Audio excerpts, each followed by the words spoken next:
So I had a publishing company. It's called One Life Empire Publishing. A record label. It's called One Life Entertainment Music Group, and a clothing line that's called One Life Clothing. So I Okay. started all of those up, and I have a nonprofit that I just don't tell people about. So I just go ahead and let y'all know. That's a nonprofit. It's called One Life at a Time, and that's why it's an outreach program where I go down to San Diego because that's where I'm at right now. So I go down to San Diego, like South 14th, 15th, 16th Street, where all the homeless people at, and I personally cook food, and I put it in like hot boxes, and I take it down to the people that's down there for all the homeless people, because I used to be homeless at one point. So when you get put in a position to make a change for somebody else, you need to go ahead and do it. So that's my One Life at a Time outreach program is. Okay, cool. That's so amazing. I mean, how, as far as going through all the trials and tribulations that you have gone through, what made you, as still being active duty and still recovering from the loss of eyesight, how do you manage to conquer on and do all these amazing things? I had a lot of time on my hand now, so still being active duty. I'm a part of a group that allows me to have like a lot of time. So I don't do normal Marine Corps stuff no more. I have to just focus on just my recovery process. So my recovery process is about 16 to 18 months per eye. So as a matter of fact, in a few days, I still have 12 stitches in my eyes right now. So in a few days, I think I'm supposed to get a few of them removed out of my left eye. At the end of this Wow. year, I'll get another surgery on my right eye. Hopefully that should be the last surgery, and then I'll be able to see like permanently. Everything should be good. I find the time because like if you want something, you always find time. Right. Like you have time during your day. It's just how you spend your time. Like I spend my time, I think it's about 60% productive, 30% supportive, and about 10% unproductive. Which unproductive time is just sitting around, laying around, doing nothing. I have to stay active. So tell me about this record label that you have. So One Life Entertainment Music Group was started because I didn't have no knowledge of music, like nothing at all, like nothing. All I know is my little brother was a rapper, and I got tired of him signing the labels, and the CEO kept going to jail. Like the first two labels he signed to, the CEO, they in jail for life. The third label he signed to, the dude, he got killed. So I was like, man, he just can't get a break. So I was like, well, I'm not gonna go to jail. So I might as well start a label. So I called him up and said, man, look, I'm gonna start a record label. And because I got One Life Clothing already, I'm gonna call it One Life Entertainment Music Group. You the first artist. So he was like, all right. So I started up the label, knowing absolutely nothing, but going through the process of how to start a label, how to get distribution, how to get your music on like Pandora and Spotify, and actually be able to actually really distribute your music to like real stores. That was a learning curve, but I successfully did that one. Then also learning that when it comes to your royalties, you have to have a publishing company. So the publishers take so much money they take so much of a percentage from them unless you work out a different deal. Like unless you're a major artist, your publishing deals could be like garbage. So what I did was I seen the percentage that they wanted to take. I was like, I'm not about to do that. Like I'll keep that money myself. So I started my own publishing company for the sole purpose that the money is between me and the label, like me and whoever the artists are. Wow, that's amazing. So your deal is just own the rights to your stuff. Everything, 100% independent. So what would you say to a young person who's trying to start out, trying to own their own business? For an individual that's trying to start their own business, I'll tell you, like, you don't always need a business plan. Everyone tries to talk to you about, hey, you need to get this business plan. You only need a business plan if you're looking for investors. I'm not looking for investors. I want to be completely independent until a major label decides, or until me and my artists decide that we want to take it to a major label. And then at that point in time, we only want a partnership. We're not selling. The artist is not going to be signed to your label.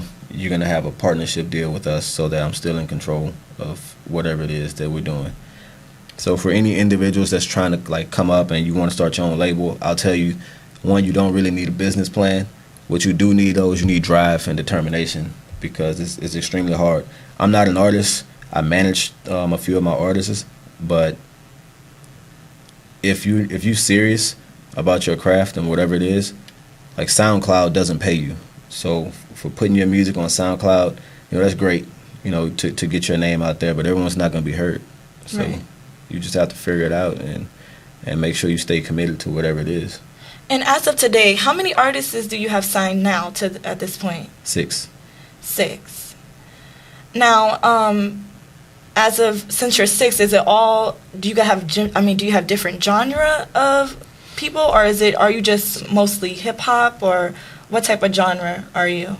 So I'm mostly hip hop, and I have an R&B singer, and I have an individual that I'll probably classify her as like contemporary R&B, because her music is just different. It's not necessarily R&B, and it's not like anything else. I have to classify it like contemporary R&B because she has a very wide spectrum that she can actually sing on, whether it's a hip hop beat or a classical beat. She just can really sing. Wow, that's amazing. So and everyone write their own music, so everybody writes their own music. Everybody's like you just have pure talent on your team over there. You have to at One Life. You have to write your own music, and you're not allowed to talk about anything that you really don't live. So you can't say how you making millions of dollars. We ain't. You're like, no, that you don't make $1 million, so don't glorify a life that you're not living yet. Right. So pretty much you're saying keeping it real for those people out there that be stunting on social media and don't really have it. Yep. You got all that prop money, and you ain't got no house. This just reminds me of Jay-Z 444 when he was like talking about the stacks, like on his album, like stop putting up stacks. I really think that was like a phenomenal album. Like it was a lot of knowledge. I'm gonna tell you, I haven't even listened to it. You got to listen to it. He's dropping like major knowledge. And I think it's very beneficial for black entrepreneurs or any type of entrepreneur, minority entrepreneur. I'll check it out. Very, very knowledgeable. So I wanted to state with you more on how did you get your nonprofit started? Is it just you? Do you have any other individuals helping you? It's just me. So it was just me. I started it.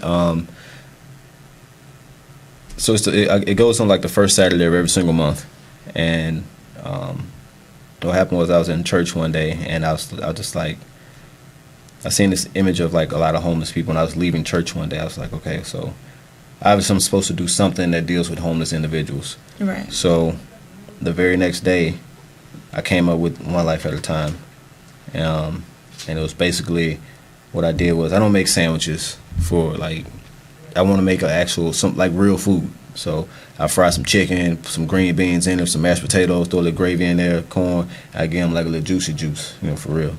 Give them that and take that out to each individual. So the first time I did it, and I pay for everything out of my own pocket. So it's not, I don't ask for handouts, none of that stuff. I just do it on my own.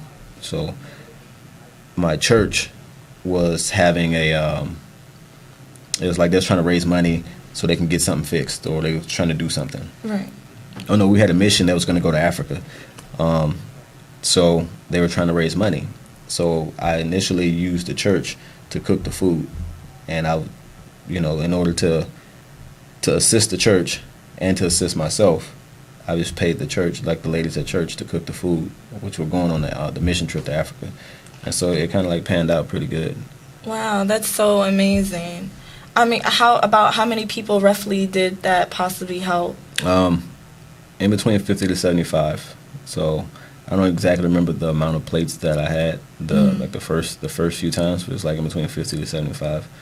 And so now I'm at like 150 people now. So I have an individual. She has her own catering company, so she's gonna assist me with this upcoming one that's on Saturday, like this Saturday. So she's gonna assist me with that because I assisted her with an event that she just had called Toys in the Hood, where we raised a lot of toys and school supply for the kids to go back to school. We did it in Lincoln Park. So Saturday, we're gonna give out all this food to the homeless, and then we're gonna pass out these toys to all like just random kids. Okay, could you reiterate like the location of where it would be located so people could know? It's gonna be Lincoln Park again. So that's where we had the the musical concert for the kids that was Toys in the Hood, and we're gonna go back there and pass out all the toys to like just random kids. Okay, so what time, or roughly around what time will the event be starting? It should be probably around like 2 o'clock, because at 12 we'll be issuing out a lot of food. So hopefully we'll get that by 2, and then we'll just shoot right over and start passing out these toys. Okay, so tell me about this clothing line that you have also. All right, so One Life Clothing, I was in Korea when I got the idea to do it. I think I was watching like the BET Awards or something, and I think Chris Brown had like just the dumbest shirt on. I was like, what the hell is this dude wearing? So I was talking to one of my friends. I was like, you know what, I probably could make something that people wear. Right. So she was like, well, you should. So I said, okay. So when I went back to Japan, I designed like 3 shirts, like 3 different shirts, and I had, made like probably like 10 of them each. And they all sold out like extremely fast. So when they sold, it was pretty cool. So I knew individuals would just purchase things just because. So that's how that started. And individuals started coming up like, hey, you should design this. Hey, you should design this. Mm-hmm. Because I go to the gym so much, I started designing women's clothes because I know what I want to see. So it became easy because I know what I want to see. So it's not like if you look like this, you should wear something like this. Right. So that's how that came about. So now, what would you say your style is in your clothing? Is it more conservative, temporary, or like is it more hip hop-ish? Or? So the women's clothes is I guess you say it's bodycon, form fitting. It's used to accentuate your form, make your form better, or to show off your figure. I'm perfectly honest. Like some individuals, they shouldn't wear some things, and I mean I'm just honest. Like, some stuff is not for everybody.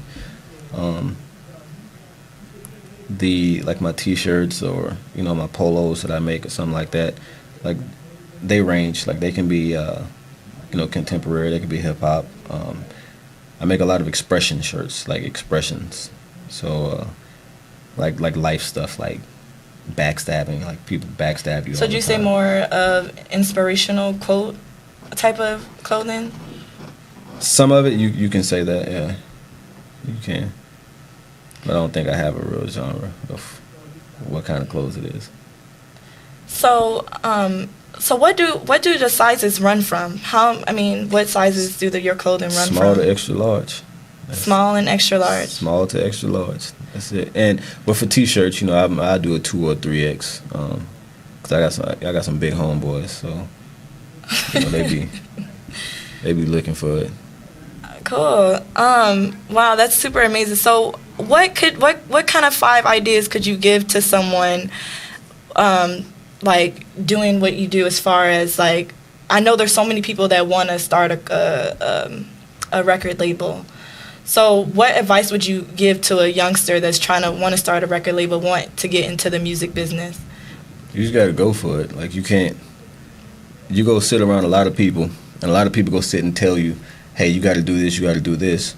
And it'll be the same individuals that never done it. So how can you take advice from somebody that never done anything? You know what I mean? So in order for you to progress, you just got to jump in it. Like, you don't have the answers to everything, you know what I'm saying? So you just have to take a chance. If you don't take that chance, you never know what you could have ended up at, because you was too scared to take the chance, or you wanted to listen to what, so-and-so was saying. And then once you do start, you'll have a lot of individuals that won't support you. So it'll be all your friends, they're not going to support you. The individuals that you say are your friends, they're not going to support you. It's going to be strangers that's going to support them. So for me, when I started off, it was not a lot of support, and then it wasn't until a stranger told my friends that I was somebody important that they started to think I was somebody important. Wow. So in today's society, in my opinion, a lot of individuals, they wait for confirmation from somebody they don't know. Right. So you just have to go out and do it. Like, you can't rely on anybody else. You can't let someone else motivate you to go and do something. You have to just do it yourself. So, I mean, did you like get any lawyers involved, or did you wait till you had a certain amount of money to start it up, or you just kind of just winged it and just say, hey, this is what we're gonna do? I winged everything. I'm telling you, like everything. I started the clothing line with $35. I started my I started my record label with $200. Wow. You don't. A lot of individuals people think that you need money. I talked to a rep from Sony because we was talking about a partnership deal. Mm-hmm. And this lady from Sony, she told me, she was like, oh, well, you need $150,000 if you want to talk to, for a major label to even think about talking to you. I was like, seriously? Because I know individuals. Like, I know, because I'm from Baton Rouge. So if you listen to, like, if you look at the music scene right now, there's a lot of artists from Baton Rouge that are getting record deals and they're signing them to labels, Juan Beezy, NBA Youngboy, Scotty Corleone, Tech and Maine, a lot of individuals. They didn't start with $150,000. So when she told me that, I just smiled and laughed at her because you don't need that. You don't need $150,000 to make nothing. Designer made Panda. He paid $30 for that beat probably. He probably got the beat for free, and he just rapped on it. That's it. I saw when I heard Panda, I thought it was Future. It started Future, yeah. I was like, okay. Everybody thought it was Future. I think that's why I think Future sued him for that. I really thought it was Future. I really honestly did. And I think that's what, we were like, okay, and Panda, it was like really catchy. It was like a catchy beat. Yeah, and that song was old. Wow. Song was old. Didn't gain no attention until Kanye said something. It takes somebody that don't know you to tell people that you somebody. Sometimes it's crazy like that. I think that with majority of people that they want to wait until you make something big of yourself, and then where you get a lot more buzz, then want to support you. They're not. I don't believe that they'll still that they want to actually support you. I think so. A lot of people, they don't support you in the beginning, and then when you do make it, they just tell people how they met you. Like, oh, that's my home, but I met him since blase, blah. I knew him since blase, blase. Because down that makes them feel like they didn't accomplish something. You know what I'm saying? Like, I know I know Jay-Z. Like the same people that's probably telling that story about, I met Jay-Z when I was, we was in 3rd grade. That dude don't know you no more. But it gives people a sense of like they belong, like they know you. I don't know what it is, but in my personal opinion, in my situations, that's what I've gotten. So, do you think that growing up in Louisiana and joining the military at such a young age, at 17, kind of gave you the discipline that you have, and the discipline and the drive that you have now? No, it don't. It didn't. So, I got what I got because I promised my mom something. Because I was not like the best kid, so I promised my mom that I was going to be something better. And so my mom lived in the hospital from the time that I was 14 until 13. I think it's 13 or 14. She lived in the hospital. She didn't know who I was no more. She had a brain tumor, and she had a few strokes. So she had no idea that she even had a son. Oh, wow. And so it got to the point where I was so bad that she didn't remember me. I was like, how can you not remember your worst kid? Like, I'm your worst kid. Like, I caused you more problems than everybody. And she didn't know who I was, but she knew who my niece was. And my niece was about 2 months old. And she knew who my niece was, but she didn't know me. So the last thing I said to my mom was, I'm going to make you proud. And I'm going to be, like, the best at whatever it is that I go to. So when I joined the Marines, I went back and told her. I was like, hey, I joined the Marines. Still not knowing who I was. She didn't even scare. It's like, okay, so I see you at graduation. So my mom she didn't make it to my high school graduation because they wouldn't allow her to leave the hospital to come. Then she didn't make it to my boot camp graduation because she died the day before my 18th birthday. So her favorite line used to always be, you never live to see 18. But the thing is, she didn't live to see me turn 18. So if she would have stayed alive one more day, I would hit 18. Mm. So August 7th of every single year, that's what I think about since 2001. So when my birthday comes up, I get a new sense of drive, a new sense of, dedication, because I promised her something different. So what is your regimen that keeps you so successful each day in and day out to want to accomplish new things and accomplish new battles? Like, they say that successful people have like somewhat of the same similarities of being successful. I'm lonely. I don't got nobody I don't have nothing to occupy my time, so that's what I do. I mean, and I just focus on whatever's gonna make me better than what I was yesterday. That's it. So you just wake up every day and saying, "Hey, today is my day," and you gotta have you gotta speak positivity in your life. Cause I mean, I got a lot of negative stuff happen to me all the time. Like my whole life is negative, in my opinion. So you gotta say positive stuff to yourself. Like you walk in my house, I got little sticky notes on my bathroom mirror, like with like positive stuff on there. Like on my TV, I have to take positive thoughts off my TV every day before I can watch it, because like the average person, like you tell yourself about 25 negative things per day, like per day. So how do you counteract that? You have to have some positivity in your life. And another thing for me is like I don't have a sense of accomplishment. Like nothing is an accomplishment to me.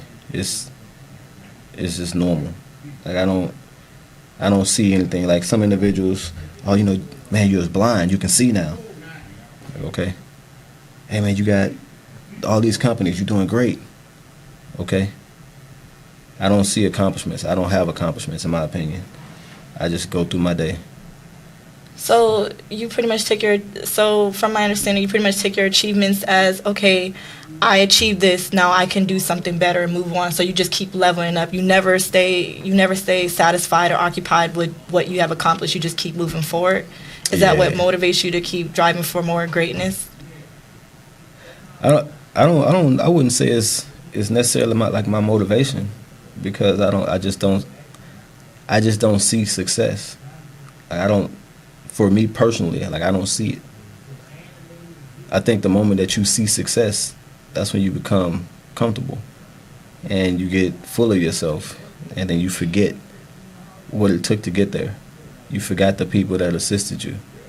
So you start to change mentally and you don't even know it. So I don't have accomplishments. Like I don't see stuff. So if somebody says, "Oh man, you're an important individual," I think I'm a regular individual. I think I'm normal. Like you catch me by myself anywhere I go. Like I'm just a normal person. So what I got from this is, from what you were saying, is pretty much the goal is to keep motivated. Motivate yourself. Motivate yourself. Don't look for confirmation in anybody else. Nope. 'Cause people will let you down. And they'll fill your head with a lot of negativity, and you'll doubt yourself. So the only way you won't doubt yourself is you have to tell yourself. You have to speak things into action, and you have to stay positive about whatever it is that you're doing.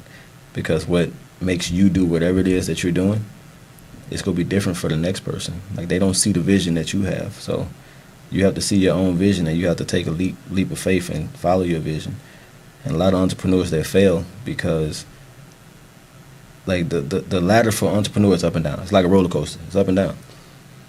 And once you get to your high point, you're feeling great, and then the next month you're not doing good. And then because you're not doing good, you stop or you quit. You give up. So I don't know how to stop, quit, and give up. I don't know how to do that. So just your motive is just keep pushing forward, no matter what. There's going to be hurdles and bumps. You just got to keep pushing forward through it all. Yeah. Because I mean, everything don't work. You know what I mean? Like people laughed at Coca-Cola. Coca-Cola, I think they sold 18 bottles of Coke their first year. The first year, they 18 bottles in a year. Wow. You know what I'm saying? Now look at them. They selling billions per year. You just have to stop and think. Like, hey, you bring Coke over there? Yeah. That's what made me think of that. I saw that Coke. I was like, yeah, man, they only sold like 18 bottles. Like for real. Like you can go, like do your research. I think they sold like 18 bottles like their first year. So for an individual, you see, this is your, like you believe in this, like you believe in whatever this is that you have, and it's not working. Because it hasn't worked, you gave up. Imagine if Coke would have gave up. You know, all the auto companies, you know, Ford, Chevy, all them dudes used to work together, and they just decided that I want to have my own car company. I don't like the way they treat me over here, so I'm gonna go and start my own stuff. And that's how you got all the competition with Ford, Chevy, Dodge, like real people that decided to leave one company and start their own. Wow, that's amazing. I do believe that me as an entrepreneur, I know it's very tough, and it's very like people are. I know with me, with starting my clothing company, they're like, you got the clothing line too. We talk. Mm-hmm. Yeah. Yeah, with me starting a couture, they were like, oh no, why do you want to do that? Just stick to the medical field. That's what you went to school for. But I was like, I love clothing. People always ask me, where did I get this? Where did I get that from? I'm like, well, why not have my own company? And why not, when I ask them, give them a business card and buy from me? Like, and they were just like, I don't know if you can do that. You know, you have 3 kids. You have a lot going on. People, you know. And that's the negativity that that people will refeed into you. You know what I mean? Like, but it didn't stop you. You know what I'm saying? No, it didn't. You sure called me up. Like, hey, look, I'm trying to think about starting this clothing line. Where do I need to start at? I was like, oh. Yeah, I mean, regardless of what your situation is, you can't let your past affect your future. So, you know, they're trying to use your past against you because you have 3 kids. So what? You know what I mean? Like, I have 10 kids. You mean tell me I can't be a model because I got 10 kids? If my stomach flat, I'm good. You know? So, what would you say as far as I know you have 2 kids, and you have your 3 companies, and you're still active duty. You're still active duty. Like, what was that a struggle for you after losing your eyesight? Was it a struggle for them to want to keep you as being an active duty serviceman? I mean, did you have to go through trials and like go through a board? Nope. Nah.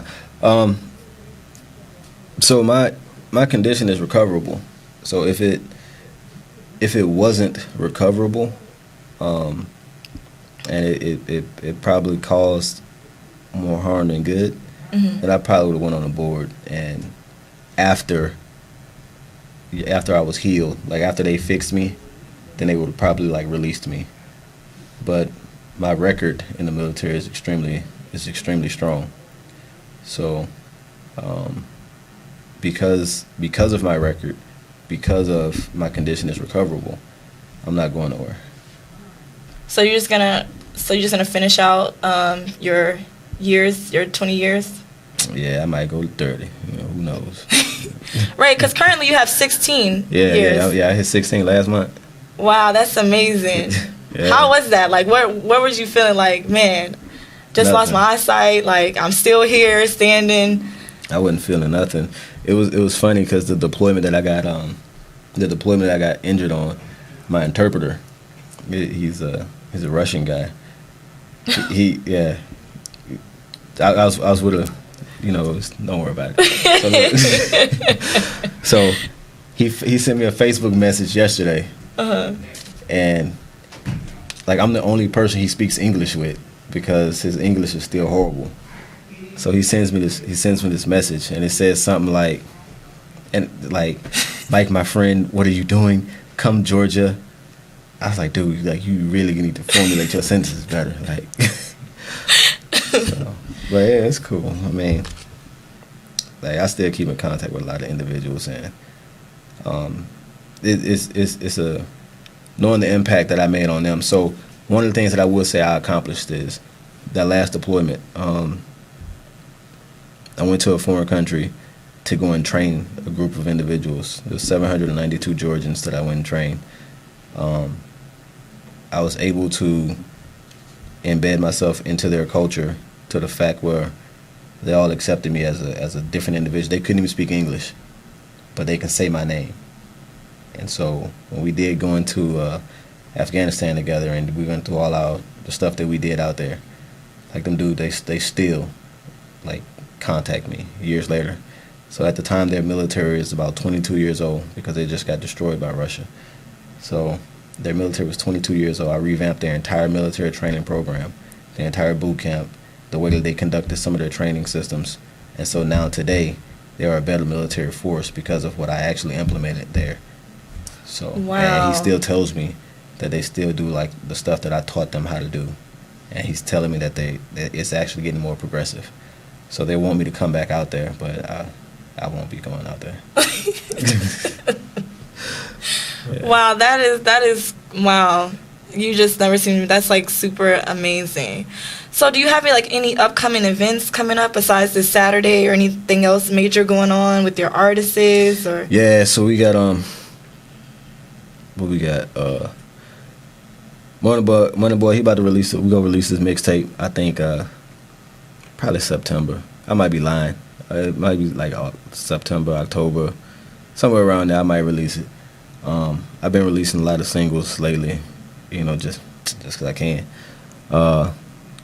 Uncle E, that's my R&B artist. We just finished his music video. Matter of fact, I'm gonna release it soon. I walk out of here, so I'm gonna upload. Okay. We got another track that we're working on for E. We shot a movie. Money Boy shot a movie. It's called A Plug. It'll be on Netflix in December. So, yeah, look for that. What else we got? I got Cage. Cage go release an EP pretty soon. Probably October. I probably release in October. Okay, so do you, as far as people, I know like young people are a lot of interested in music. Do you have any openings to look for new artists or? I don't really look for artists. They kind of like find me.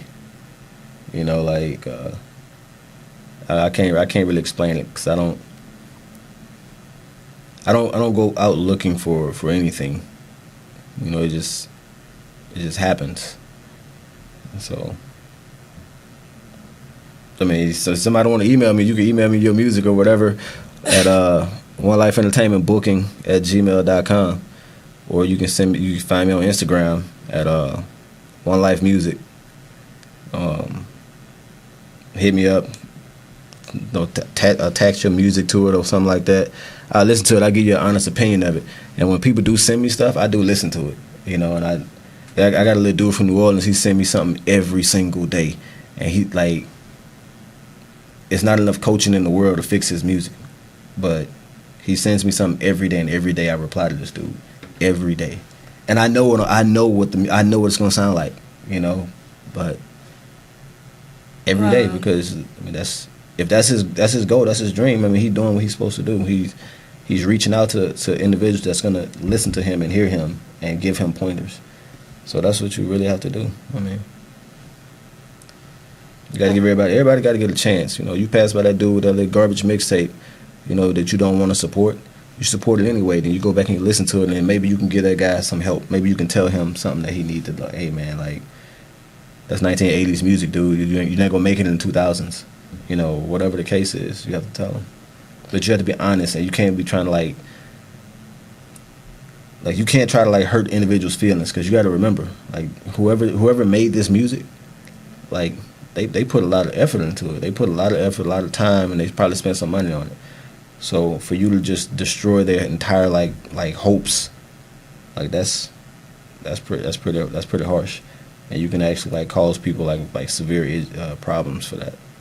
So what you say is that you give them constructive criticism, but at the end of your constructive criticism, you give them positivity, like, hey, do this better, or give them advice. Yeah, because I mean. Like some they did something right, like, hey man, look, all your lyrics are garbage, but you mixed the hell out of this album, like whatever it is, like you need better beats, but your lyrics are nice, whatever it is, but you can't always destroy an individual, and that's what a lot of people do. Like a lot of people just put you down, so you can't just put everybody down. You have to give them something positive because you can like that could be like their whole career, like they really relying on whatever this is. Right. So for you to just shoot that individual down, like you just destroyed all hopes for them. And I'm listening to your snaps. I've heard listening to your snaps and seeing your snaps and listening to all your music. I mean, all your artists to me are like really amazing, like really dope. Like, I'm like, wow. I'm like, where does he find these talented people at? Like, yeah, and it's half of my roster is related to me. You know, wow. Like, yeah, like, so. Okay, like, so talent runs in your family. That's what they say. I ain't got no talent. I'm business. I don't have no talent. No talent. I executive produce. Yeah, I remember you telling me something. I seen your snap. You were like saying, "Man, my brother has more hustles than me." Yeah, this. I just talked. As a matter of fact, I talked to him in the car. He was like, you know what? We ain't even talk about him. Wow, I mean, it's just phenomenal. So where could we reach you out on your clothing line? Where could we go to get your clothing? So for my clothing line, it's onelifeclothing.net. You can go on there and you can pick up anything. And one thing about me is, so if you go to my website and you see it, I hand make it, and there's no inventory. When you order it, I make it. So you'll get your product within like 5 days. There's standard shipping and stuff like that, so anybody can get it. But just know, and almost anything can be customized. So if you see something and you want to make a change to it or whatever it is, or you have an idea that you want to have, send me a message, and I'll let you know if I can make whatever it is that you're asking for, or if I can't. Normally people do some random stuff. Like I've had some random requests. Some out there requests, but I mean, I do my best to assist and everything like that. And one of the things about my clothing line is I don't overprice anything. So that was another reason for starting my clothing line. So when you look at my stuff, once you get into the business of clothes, you know how much it costs to actually make something. Right. So once you know the cost that to make something, then you set your price. So I mean, it costs like $1 to make a Ralph Lauren polo shirt, but you catch them for $60 on sale. You know what I mean? All right, that's crazy. Branding, but a lot of people really don't know that. I mean, you could go to Alibaba and order you can get 100 shirts made on Alibaba.com. You go there, you get 100 shirts and design them, do whatever it is that you got to do, and you good. I mean, it's a process, so if you can't draw, you might as well just go and hang it up. You deal with them people. Well, I would just say you have to get an interior designer for alignments and stuff like that, and you can find people like that on Craigslist or manufacturers. I forget the word for the people that seamstress. Yeah, no, not seamstress. I can't put it in my head, but they actually do the dimensions and talk to the manufacturer for you. Yeah, see, I don't know what they call it either. All I know is I do it myself. You heard right. He does it himself. I do it myself. It's crazy. Like I don't know how you like. To me, there's only 24 hours in a day. Like you're managing 6 artists. You're still active duty military. Everybody hustle ain't the same. What you do with your 24 hours is what you do with yours. But I get a lot of sleep too. So, man, how you find time to sleep? It's easy. Just go to sleep. So you pretty much just you pretty much maximize your 24 hours in a day. You just maximize it to the fullest. 60% productive, 30% supportive. And I try to make it everything as productive as possible. So if you break it, I'm serious. So I was a recruiter. I learned that as a recruiter because time management is extremely important. So we used to write down every single thing we did. If we talked to however many people in a day we talked to, we had the number of how many people. Every time we talk to somebody, just like a little tick mark. If I make a phone call, it's a little tick mark. If I ran up on somebody in the mall, that's a little tick mark. So everything is documented, and then every single hour of your day is documented. And then you look at it, and then you analyze your day. How much of your day was actually productive? And you'll see that you can. A lot of individuals, it's not productive. You know what I mean? So what did you really accomplish during that day? Did you accomplish whatever you set out to do? Did you accomplish it? So I took that mentality back once I got back from recruiting. I took that mentality, And years later, when I started starting all these business, which is all these businesses are fresh. Like I started my clothing line like in February of 2015. I was diagnosed with being completely blind November of 2015. So a lot of the clothes I was blind. Like I was barely could see my hand, and I was doing like making clothes. Another thing is my earlier photos. Like I was the photographer. What? I was the editor.